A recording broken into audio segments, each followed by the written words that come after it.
Welcome home. We are WNST, AM 1570, Towson, Baltimore. We are Baltimore positive, and we're positively getting the Maryland Crab Cake Tour back out on the road. This is going to be a great segment because I'm going to make this guy jealous, but he is coming back to Baltimore. I'm sure he'll get a little bit of crab. He has been sunning himself in Florida for the last 30 years, so he will not be with us next week at Greenmount Station when I'm giving out the Back to the Future Maryland Lottery scratch-offs. We're also going to be at Fadley's on the 13th, and I know this guy's had a Fadley's crab cake or five in his day. The longtime PR director, that's such a dirty word now to say PR, communications executive of the Baltimore Orioles.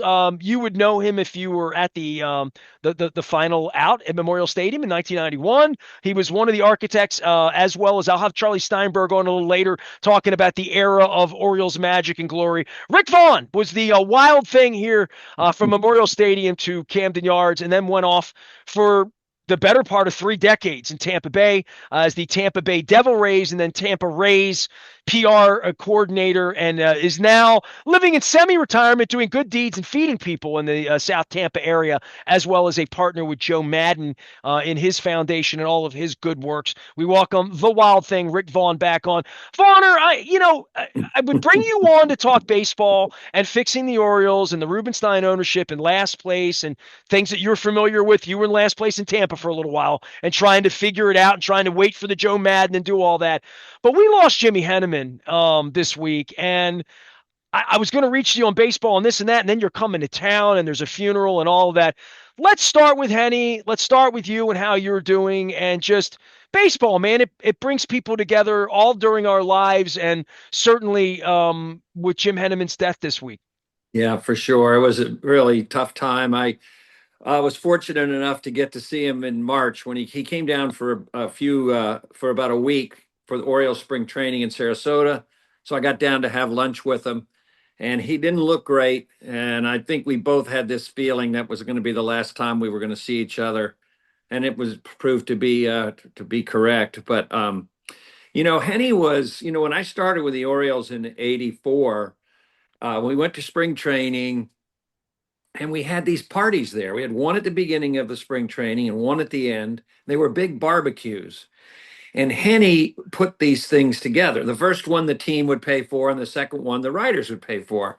But we did these cookouts, and Jim would do all the cooking. He would do all the planning while he was still the beat writer for the Evening Sun. So he couldn't take a day off. There were no days off in spring training. And these things were so much fun. And it was the media, it was all the front office people that were down for spring training, it was all the players. And it was the kind of event, because Jim knew what he was doing on a grill. It was the kind of event where we didn't have to ask the players to come. The word got around the clubhouse and all the players showed up. And it was I don't want to use the overused word family, but it was it was like that. Everybody, the secretary for Hank Peters was sitting next to Eddie Murray, who was sitting next to my daughter, who was sitting next to a writer. It was it was such a cool thing. And I just was my first spring training, and I'm thinking, well, I guess everybody does this kind of stuff. Nobody did that kind of stuff. Got to the point 4 or 5 years in after I was there, where the Yankees were in Fort Lauderdale, and their writers and their staff would call and say, "Hey, can we come down to your barbecue tonight?" It was a big enough event where even they would find out about it, and we'd let them come down to the event. And it was amazing. And nobody else, I think, was doing it then. I know no one's doing it now. But for me I grew up in the Orioles organization.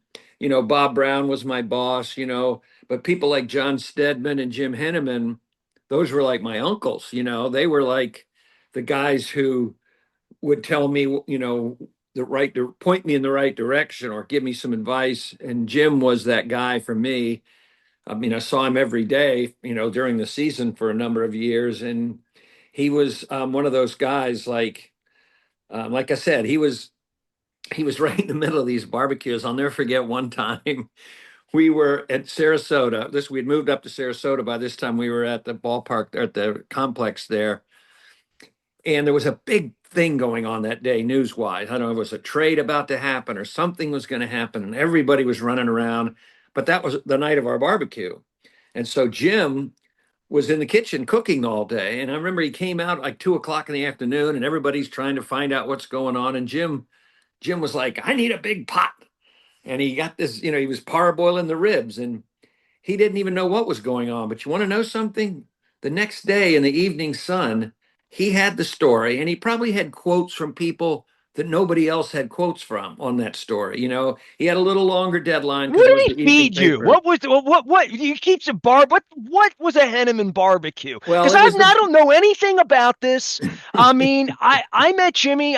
My job was January 6, 1986 was my first day at the Evening Sun. Now I was at the News American before that. yeah, And so I'm 17 years old in 1986. I met you right around then. yeah. And I had an 86 season pass with your name on it and Bob Brown's signature on it. Probably Hank Peters' signature on it at that time or Right, whoever it right. was, right? That's right. So Henneman was always with the team. So like he was never in the office, and I was in the Wow. office 11 p to 7 a.m. But Henneman's voice to me, he would call the office sometimes at dictation, middle of the night. And I've told the story about Rosenthal coming in and sort of taking over the beat and was a little combustible at that time in our office. And then they both go on to be legends, right? I mean, and work together, and it enhanced our coverage. And Jack Gibbons knew what he was doing and all that. But Jim was a mystery in the office, but he was always at the ballpark. So, Yeah. anytime I was up there and, the girls are feeding me crab cakes on the mezzanine up there, whatever. Helen and Hazel, yes. Helen, I was going to say Helen. I forgot the other name. Thank you for Hazel. But I knew Helen was one, and not Helen Conklin, different Helen, Right. That's lovely Helens.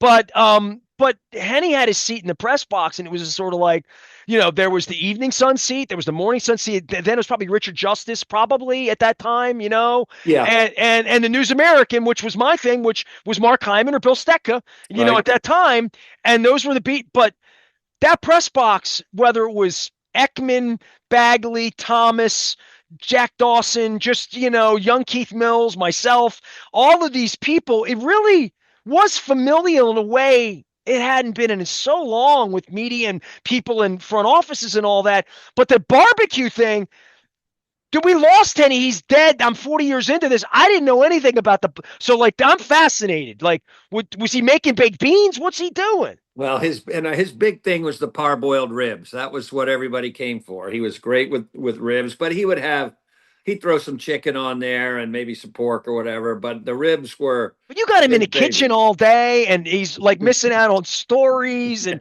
I don't know any of this. All I Well, know but is he called the office at 11 o'clock. Hey, kid, check the file, make sure it got there. Like I could do Jim Henneman's voice probably better than I could do Kenny Rosenthal's, and I talked to both of them until 3 in the morning. Hey, my notes column's filed. You get it? Yep. All right. Got any problems? I'm at the Sheraton. Here's a number. And that's that, right? I mean, that's Henneman at well, 2:45 at Comiskey Park filing his copy, right? yep, yeah. Jim was a warrior, man. He was one of those ink-stained wretches. He was out there just battling it every day. It was amazing because it was a very competitive situation. The Washington Post was there, the Morning Sun, the Evening Sun, the News American. Those guys went at it pretty hard, but yet at the end of the day, we were all friends. I knew I had a pretty good feeling that was never going to happen again, in any market, not just Baltimore, but it was just, and it kind of stayed. Peter Schmuck came in later, and he was that same kind of person where he gravitated towards the group. And I was so lucky as a PR person to be involved with that. And that's how I learned my trade.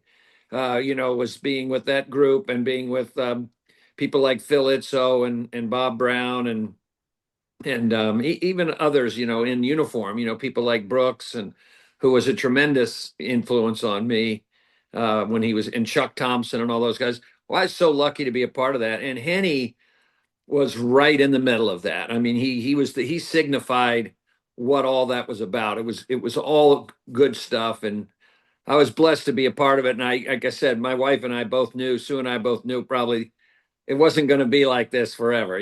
So we're so blessed to have Jim and all that same group in my life. Rick Vaughn is here. He was the longtime PR director of the Baltimore Orioles and of Tampa Rays, and now works with Joe Madden. He suns himself down in St. Pete, Florida, and St. Pete Beach, and will be coming up for Jim Henneman's funeral. When Jim died last week, it kind of hit me that I hadn't seen him in a long time. And obviously, I'm not connected to the press box, and I could talk about all of that. But sort of really being, I'm not just black sheep. I'm sort of like, I just, if I don't, if there were people I knew from the ballpark and I don't see them there are very few places in life to run into them. And I thought, did I ever take a picture with Jim? Because Jim wasn't like warm and fuzzy like that with Right. me, but Right. like we were colleagues for 7 years. Here's the part where it really got to me and it moved me is I'm like, I'm going to go grab my clips because I have my box and it's my sacred box. Like my wife's like, you got all that stuff from 1987, all those rock star interviews you did and all the front page stories and all that stuff that means $1 billion to me. It means nothing to no one else in the world, but I find that box. And in that box, I found the day after the 6-0 Fenway Park 1989 comeback, the day after that, I had the big story on Mike Bilecki, Dundalk High Hall of Famer. He was pitching for the Cubs. Henny Sig is there on a column. Ken Rosenthal wrote the lead story, and I wrote and I'm thinking, oh my God, to look back at this, I was 20 years old, Vonner. This is 89. I'm 20 years old, summer 89. And the three bylines on the front page of Sports Extra were Ken Rosenthal, Jim Henneman, and little me. And I'm thinking, man, maybe I did something in my life here. And I Hey, went back. take a picture of that and send it to me. I'd like to see that. I will share it, but I have something else to share with you because I'm thinking, did I have a picture with Henneman? And I don't think I do. But then I'm like, did Henneman play in the baseball game that you did in 1992? Did he play in it? He did. Okay, so Yes, hold he on. I did. got the picture here, and I'm going to pull it up off my Facebook right now. All right. So I have the picture here, and I'm like, all right. So we got to identify these people. Can you help me out with this, Vonner? Yeah, So it's a little small, but that's Frank Robinson there. yeah, Frank and Doug Melvin were our umpires. Yeah, and so Peter Schmuck is in here. I see Phil Wood. I see John Delcos. I see Ted Patterson. I see a very young Mark Maskey. I see Keith Mills. I see Dave Ginsburg. I see Tim Kirkchin. I see Bruce Cunningham. I see Bill Stetka. I see Chris Ely. I see Alan Charles. I see Huh. Matt Jacobson. I see Keith Beck, baseball scout Keith Beck. I see Bob Miller. I see Stan Charles. So I'm like looking for all these people. I don't see Henneman in this picture. I don't think he's in there. I don't see him either. I So don't like know. there you go. And I I don't thought, know why he's not in there though. I but because I I'm don't. sure he played in that game. It was our first media game at Camden Yards. I'm certain he It was your played in it. only media game at Camden Yards because Oh, Peter okay. bought the team the next year. Oh So yeah, and true. then it was 34, 3 years ago, whatever it was. We did this. So like I'm thinking, I don't have a picture with Henneman. You know what I have with Henneman? Bylines on front pages of a dozen of them, like where my name and his name are on the front page of the Evening Sun. And I can't tell you how proud of that I am now That's that the very press cool. box is named after him and the Rosenthal connection, like that point and those names. And we've been doing some name dropping here. I mean, we haven't put Buster in, other names of people. What that era and I talk about when I think of Henneman and Rosenthal, I think about, oh my God, Jack gave Jim Henneman's job to this 24-year-old guy who was 5'4", and Eddie Murray and like all of that was going on at the time. It was losing, and you were on the PR side of that, and thinking how combustible. And I'm thinking, nah, man, everybody got proed up on that, and all we wanted to do was kick the Baltimore Sun's at, kick the other Washington Post, get the best columns. We just put out a killer section, but we all were. And Yeah. later on in life, you find out all of these really special journalists that Jim Henneman had an incredible role in mentoring. No doubt. That was you're right. That's the other part of it. Not only was the beat competitive, the sports pages were really good. All of them were really good. And nowadays, of course, it's a completely different animal. But Yeah, that's the other thing that made it so unique. Not only was it really competitive and everybody worked together well. I don't ever remember during that time shouting matches between writers or anything. People, if they got beat on a story, they swallowed their pride and they went after it again. Nobody took it personally. Nobody got pissed off at the other guy, and it just it gave me such a great first impression of Baltimore. Being around that like that.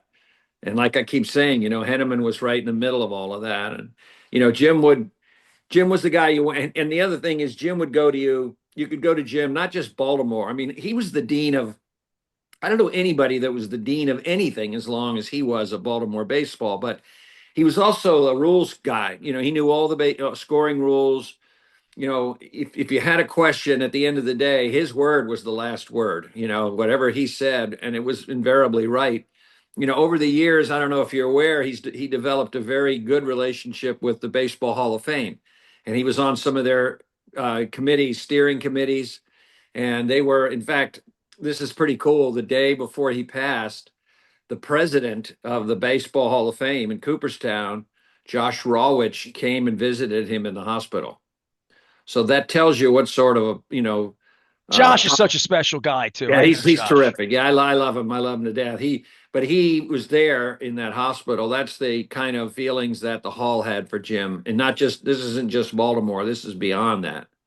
Well, Rick Vaughn is here, longtime PR director of the Baltimore Orioles, Oriole Magic, back in the 1980s. And I mean, I'll get to the current state of affairs and what you see from afar and trying to fix the team and all that. But I want to stay on Henny. You asked me about showing you. I shared these out on Facebook when I found them because they felt like gold to me, right? Ah, okay. Orioles pick up pride with Fenway fireworks, written by Ken Rosenthal on the evening of August 3rd, 1989. Henneman 2-12 never sounded so good, and the Dundalk delivery of Mike Bilecki. And I also found like this was kind of cool for me because I wrote a Brian Murray, Terry Murray when they swap brothers. This been Brandon Hyde's brother taking over the Orioles. Crazy. Terry Murray took over the Cavs. I wrote the lead story. Jackman's column was here, and Henneman wrote the lead story of the paper that day on Jay Tibbs and Joe Orsulak, who's going in the Oriole Hall of Fame. They're I putting saw slack that. in, right? Very happy for that. Yep, love Joe. And I have June 24th, 1991, 2 years later. I did a story on a triathlete who got run over at the finish line by the cops. He was winning the race in a triathlete. He was on the bike, and he got taken out by the cops and lost the race. The Bud Light, but of course, Henneman with the lead story of a 20-run Oriole effort in Kansas City with Brady Anderson, Mike Devereaux, and Joe Orsulak mentioned again, high-fiving in the outfield from Kansas City. So and Phil Jackman wrote the other piece on the LPGA. So here's the last one for you. This would be the one you really appreciate. And we could talk about it. We could stretch out on Henneman. Page C3, my mom's birthday, July 26, 1991. I'm all of 22 years old. I wrote a piece on the Maryland Bays Kevin Sloan, who would later go on and play for Kenny Cooper and play for the Blast and in the early 90s. But the notes column. I was below. I knew I got a lot of reading. Kevin Sloan got some action that day. So did Frank Robinson in his Antwerpen ad here, as well as Ernie Swanson's Lee Oldsmobile right there on Crane Highway in Glen Burnie. But Jim Henneman, you're going to be with Kirkshin. Tell him nobody does the Baltimore accent. Tell him Van Pelt, nothing on my Baltimore. My Baltimore accent's real. Van Pelt ain't from here. Henneman in the baseball notes column on this day actually got all sorts of name dropping in here from Ben McDonald, Dave Phillips, Danny Tartable, Cal Sr., Joe Altobelli, Frank Robinson, John Sherholtz, Baltimore native. He talked to Sherholtz that week and got a little, but no one did the dirt on the league. Maybe Gammons, but Henneman was like connected in 1989, connected to the Hall of Fame. You just told that story, but it was the baseball notes column that was his. It was his jam on Friday, and if I got my story placed under the baseball notes, I was going to get read. Yeah, that was when that whole sort of Sunday notes started. Jim was right in the middle of all that. Gammons, Jason Stark, And Henny was right there with him, man. He could trade punch for punch for him with all of the inside That was stuff the around the MLB league. network Yeah, in that was. 1989, right? That's what it was. That's exactly right. That was the MLB. That was that version of the MLB network. Yeah, That and Sporting News. right. Yeah, and then that eventually started changing a lot. Used to Especially when be I so worked good. there. My dad never lived long enough to see me work at Sporting News. He would have been so proud. But here's what my dad did. Let's tell you all about my dad. 1981. I'm 12 years old. My dad, I mean, I love baseball. Obviously, my last name, just you know how much I love baseball, right? So 1981, my dad gets so pissed at baseball, he he canceled his Sporting News. And I'm thinking he punished Sporting News because of the strike of 1981 because doesn't have any box scores in it. I'm not buying it, because my dad wanted to look at box scores, and I grew up being a kid with box scores with Jim Henneman, writing and teaching me and everyone else apparently. I did not know the barbecue part of this, but that era, and Rick, speak to that a little bit of that era being gone of whatever all of those names, the Buster Olneys and the Richard Justices and the Ken Rosenthal's and the just all and Henneman and Lou Hatter and everyone else before that, the baseball beat was the gold standard of all goal. It's all I ever wanted to do was be on the baseball beat and stay at the Sheraton and get Marriott points. Well, it was. I mean, yeah, it was a prestigious beat, but those people stayed on that beat forever. They didn't want to. They didn't want to get off it. It was It was a great gig. I mean, you're covering baseball every single day. You're following the soap opera that is Major League Baseball that goes from February to October, and it was. There's very few of it like that anymore. A lot of newspapers. I think the Post was one of the first to do it. They developed this philosophy where they didn't want their people on the beat too long, and like Mark Maskey did our beat for about 4 years or so. Then he went to the Redskins. Then he went to NBA. So they started this rotating thing where they wanted their guys getting more experiences at multiple sports, and so that started to go away. But here in St. Pete, Mark Topkin has covered the Rays since 1998, and he's still on the beat, and and he's still he's to do that job. You have to be you know you have to be a bulldog. You're trying to find something every single day. You're grinding out a story, you're grinding out a notebook, and Mark is still on the beat, and I'm so proud of him.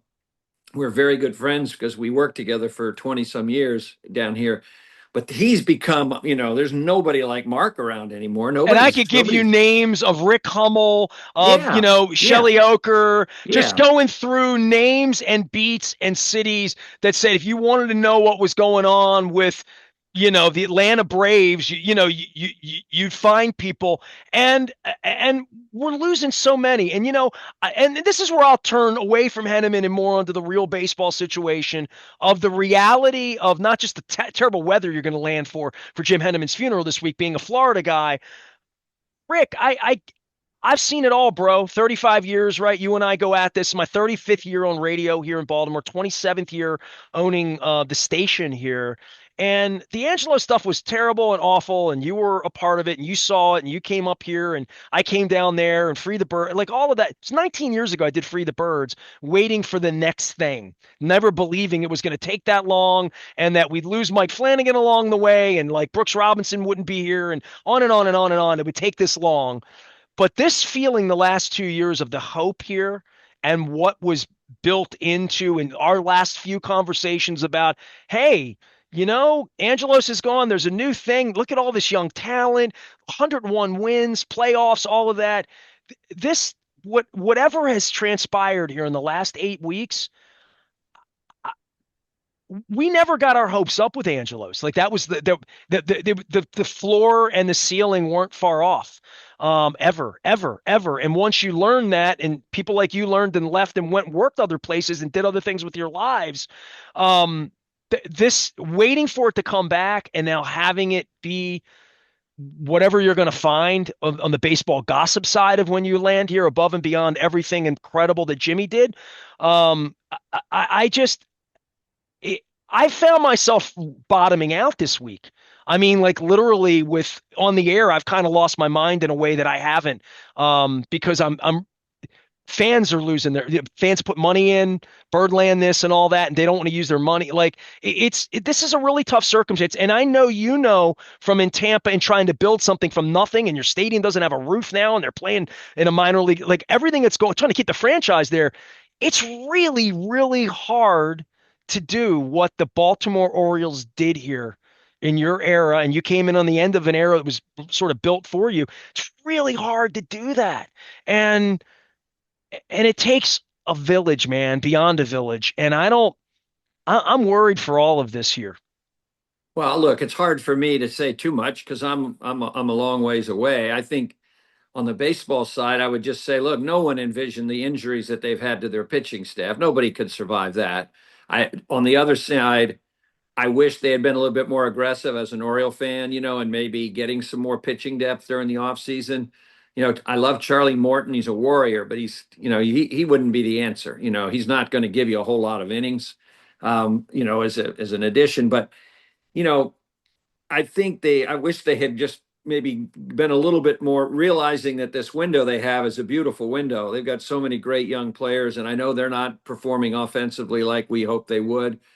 So I think it's kind of hard to get to blame them too much for what's happened with all these darn injuries. It's hard, to lose those guys that they've lost. By the same token, everybody's going to have injuries. You kind of have to go into if you think you're starting five rotation or six, I guess with some teams, if you think those guys are all going to miss it and aren't going to miss a start during the year, you're nuts. Everybody's going to end up one of them will be on the DL probably at some time, every time throughout the whole season. So I think if they made a mistake, they obviously didn't get enough pitching depth to help this group. And I don't know if the offense is reacting to the fact that they feel like they had that stretch where they were down 7-0. It seemed like every game by the second inning. Maybe I don't know how that's affected the mentality of the hitters, but they're not producing the way they are. From afar, and it's hard for me to. I don't know what their business model is. I don't know what they're doing. I can only say that from what I learned being in the game for 30 years and what I've seen in this market. I don't know whose idea it was to have a bobblehead for the owner, but I think that was an incredibly Why poor is that a big? idea. I'm not. I look. I could be a jerk about it. I can be professional anywhere in between. But I want you to professionally, as a man that I respect more than maybe anybody I could have on here who has sat in that seat, and I mean that with all sincerity. Like I can make 50 calls to PR directors all around the country in every sport. I've known all of you all of my lives. You all sent me press passes. Why is that a bad idea? It's one thing for Nasty Nestor to go on the radio and talk. Why is it what would you say to a new owner? And you've had several in several sports. I mean, you've been involved, NFL, the whole deal. Why would you say that's a bad idea fundamentally? Well, the one thing that we learned the hard way down here was the last thing that you want is to have the owner as the persona of the team. It's not a good idea to have when people think Orioles, what's the first thing they think of? Think of the owner? That's not a good thing. And that's what happened here in Tampa Bay because we finished last 9 of our first 10 years. And so the owner, because he, sometimes said things he shouldn't have said, was in the spotlight way too much. And I realized after all that time, even if it's a good situation, you don't want people thinking about the owner when they think of the team. You want them thinking about their players and the way they play the game, where the style that they have. And to me, to call attention to the owner, I thought it was a really poor idea. I've worked for about 10 different owners. I don't know any of them that would have approved that, that would have wanted to have a bobblehead of themselves. And I assume that they're trying to distance themselves. It looks like they're trying to make it fun at the ballpark. I saw they had a hot dog eating contest on Memorial Day. I think the splash zone, which I know was something that was there before they inherited the team, is a terrific idea. I like a lot of the stuff. But the other thing that I think you have to do, I think and it's happened here. You have to build trust within the community. You've got to build trust. And the way you build trust is you don't communicate by texting. You don't communicate by emails. Phone calls are better, but you got to be there. You have to be present. You have to be out in the community. You have to get to know these people, and so that they get to know you and that they can trust you. This group that Does owns that mean the for the owner, or does that mean for Katie Griggs? Does that mean for Mike Elias? Is that what? Who are you directing that at? Ownership or the whole banana? Because you could speak to Edward Bennett Williams and Larry Lucchino, and I have Marty Conway on, all the people of your era in that time, even talking about Jim Henneman having a barbecue and Cal Ripken and Eddie Murray wanting to be there. Well, yeah, when the Lucchino era, the Edward Bennett Williams era, I mean, they were really they were not really looked at with a lot of trust, because everybody assumed they were going to move the team to DC the whole time that, Edward Bennett Williams owned the team. He never felt like Jerry Hoffberger felt. He never felt like he belonged in the community. The ownership group is from Baltimore. I think I'm talking about certainly the head of your business operations, your team president, in the right, not every event, but in the right event, having the owner out there. Doing, rather than having a bobblehead of yourself, maybe do some, maybe renew the interest, renew the commitment to the community. The best owner in sports happens to be here in Tampa Bay. It's a guy that owns the Lightning, the Tampa Bay Lightning. And Rick, we've talked about this. I travel the country extensively. Like no one travels as much as I do. Especially in a sports vernacular of concerts and I was in Atlanta 2 weeks ago for Pearl Jam. I was in Vegas 2 weeks ago. So I see and feel the marketing of all of that. I think the Vegas hockey team's done a good job out there of being present. The Raiders are out there, new marketing. There's nowhere I've gone in my lifetime, and I've been going to Tampa since you were the PR director, right? Going down there before they had a baseball team, before they had a prayer of a hockey team. All they had was the Yuccaneers, and all of that, and they weren't a presence at all at that point. There's nowhere I go where something is so owned the way that Lightning owned Tampa as a city. Yeah. And there's no thought that you could have thought when you're running the Rays that a hockey team was going to come in to a community where it's 95 degrees and sort of win its heart, right? I mean, the Lightning have won the heart of your community, and that's hard for the longtime Rays PR guy to even but you're honest. You're always honest. That's what makes you beautiful. No, Mr. Vinnick has been, what they do every single game. And look, it's not cheap to own a team. You have to spend money. That's how it works. But they write a check at every home game for $50,000 to a community hero every single game. And Jeff Vinnick is not out front with that. They all know who's writing the check. They know he is, but he lets his people, he lets the guys that run that club, the team president, the business people, they're everywhere. You see them everywhere. We're in the smallest events to the largest events. It's work. It's a lot of work. It's hard. But that's what you have to do, I believe, is to build the trust in the community. And you just can't do that. You have to do it. You have to show it. You have to write checks. You have to be present. And I don't know, and maybe the Orioles are doing a great job of that. I don't know. I'm not down there. I have no idea. But that would be on my list, my priority list, a lot higher up than having a bobblehead of the owner on my list. When I first heard it, I thought it was a joke. And I don't know how, maybe they were very well received. I don't even know if the bobbleheads were well received or not. Here's the problem, Rick, and this is me being, I'll play nasty. I'll play columnist. I'll play tough guy Jim Henneman writing a column. They fired the manager on Preakness Saturday morning with 30 minutes notice. Did it, put Mansolino out in front of it. The general manager hid for 4 days. It took him till Tuesday night in Milwaukee to meet with a handful of the media that's in Milwaukee. I mean, just cowardly stuff that I was trained by Jim Henneman and Jack Gibbons and Ken Rosenthal and John Stedman. I'm not just offended by that. I look at that and say, that's irresponsible. It's not professional. It's cowardly. It's not out in front. The owner who made the bobblehead 5 weeks ago has not been seen or heard from in the 11 days since the firing of the manager, which is There's nothing more drastic, and you know this. Firing a manager in May is catastrophic, right? Like literally, the only thing more catastrophic would be firing Mike Elias before they pick players next month, right? Like there's just stuff in the baseball calendar. You don't want to be in this position. Last place, empty stadium, big expectations, new ownership. Owner's got a bobblehead. Like it's just managers fired, pitching's hurt. It's really not good. But I'm not seeing leadership here, Rick. I've been at this a long time. I'm just not seeing what I as a community member, as if I were a stakeholder, if I gave them money, if I were a sponsor, just as a whatever, I'm just not seeing anybody out in front of it. And that's over the last 10 days. And that's what's worrying me the most. That's where I'm on code red. Well, I mean, that is concerning. I mean, look, there are things that happen behind the scenes that we're not aware of, that we're never going to know, that might be the reason for some of this stuff happening. You would like.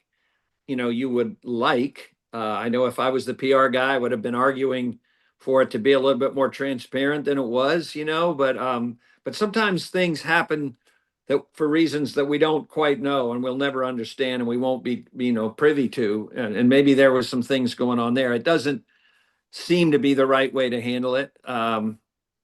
So if I was there and I had a better finger on the pulse kind of deal, I'd feel better about talking about it, but I don't because I'm not, No, no, no. I'm I'm not not. living it every day like I'm you just are. I giving watch you the every game. reality, because I have to. I do this for a living every day and evaluate it every day, and I've been doing that since you were here, and Right. and Well, listen, it saddens me. It just saddens me. It really I does. want, It shoots at my heart, especially when there's no more Angelos around or whatever. Sort of a okay, let's. I'm still 56. There's time. It's been 43 years. Like yeah. we want to win. We do. The I city think wants that. when a new ownership group comes in, I think it's super important to make a statement early on to differentiate, yourself from what just happened. They brought Cal into the ownership group, which is a terrific thing, for sure to have him involved. He's got such a great mind. And I think maybe he'll get more involved. I don't know, but I'm like you. I watch every game. I have the MLB Network package, and I watch, and I get very, disgusted with them, and get because I'm a big fan. I love the team. I still love the franchise. It was so important to me, and I still have tremendous feelings for the place. It's You still the. got Billy Ripken over your shoulder with the bat. Oh yeah, I mean, that was from our. 0 and That was 18, from our right? 0 and 20. That was about 0 and 20. We were in Yeah. Minnesota. We lost one more game. That was Sports Illustrated ran that picture, and I don't know why I kept it.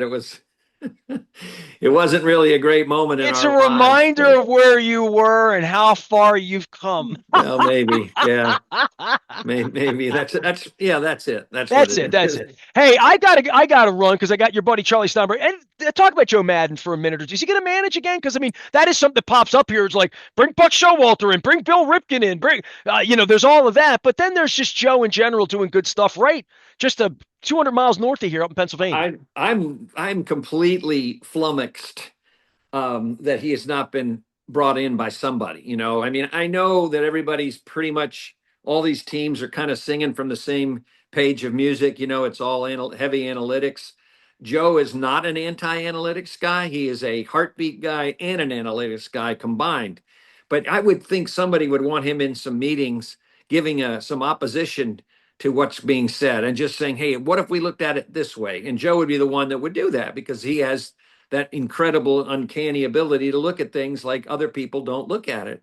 So I don't understand why a team hasn't hired him and wanted him in the boardroom for some of these meetings. I mean, baseball meetings. I mean, he just gives you such a great perspective. And wouldn't you want that? I mean, I would want a different view. I don't want everybody, agreeing on everything we do. That leads to some issues. I'd want Joe in the boardroom saying, well, what about this? And not pushing his agenda, just mentioning it. And that's how Joe is. He wouldn't push it. So I don't understand why he's at least not working with a major league club. I don't know if he'll manage again. I wish he'd get a chance. There's so many places now that need a culture change. Nobody does it better than Joe. And I think there's some opportunities for him. I don't know if they'll people are maybe don't want to touch him for whatever reason. And then the other thing is Joe this. Madden can manage my baseball team. And I tell you right now, based on what I've seen from Mansolino the last couple nights, and I knew his dad a little bit, and and Elias, wherever you are, if the Orioles brought Joe Madden in a week from Monday, it would give me more confidence. You know what I mean? I would say, okay, they brought in a dude. Joe Madden's a dude Right. Well, for here's the me. thing about Joe. Joe gives his players a lot of freedom. We did a lot of stuff that people laughed at us back in 2008, and now everybody else is doing those things. But when you win and you're like Joe, it looks like this glorious thing that you've developed this new way of doing things, and it's awesome, and everybody's having fun and everybody loves each other and yada yada yada. But if you don't win and you're doing that, people look at it and they're like, oh, that's a mess. He's got players, doing this and doing that, and they're partying in the clubhouse after the games, and so when you don't win it doesn't look great. And so you have to be courageous to hire somebody like Joe. You have to have courage to do that. But I don't know. I think there's too many teams out there that, like I said, they're all singing from the same songbook. It's all the same stuff, and it doesn't make always a compelling game. It's not always a. I think the Rays had their first sacrificed bunt of the year last night. It's game 50 something. So it's and that's pretty much true with everybody now. That's just how it goes. So The book on baseball's changed a little bit since Rick Vaughn and I were together. He was the wild thing for the Baltimore Orioles back in the 1980s, never to be confused with any characters in the Major League. If I would have had you on the other day, I wanted to drop the whole Lou Baker. We had a winning streak because you won 3 in a row. Rick Vaughn will be attending Jim Henneman's funeral. We got together. If you just came in on the conversation, we've been chatting about our longtime friendship, and Rick's much more long.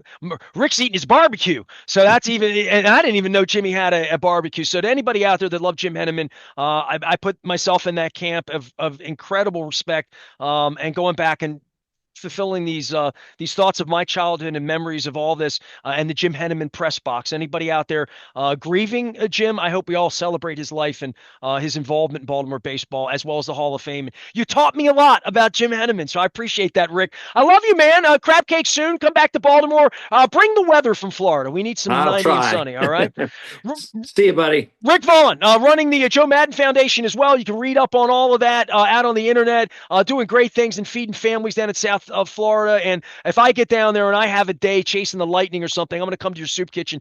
He brings all the old ball players down there to work. So just doing the good work out there as always, as Thank he you, was buddy. taught here by his mentors 40 years ago with For them sure. O's of the Orioles. I am Nestor. We are WNST AM 1570 Towson, Baltimore, and we never stop talking Baltimore positive.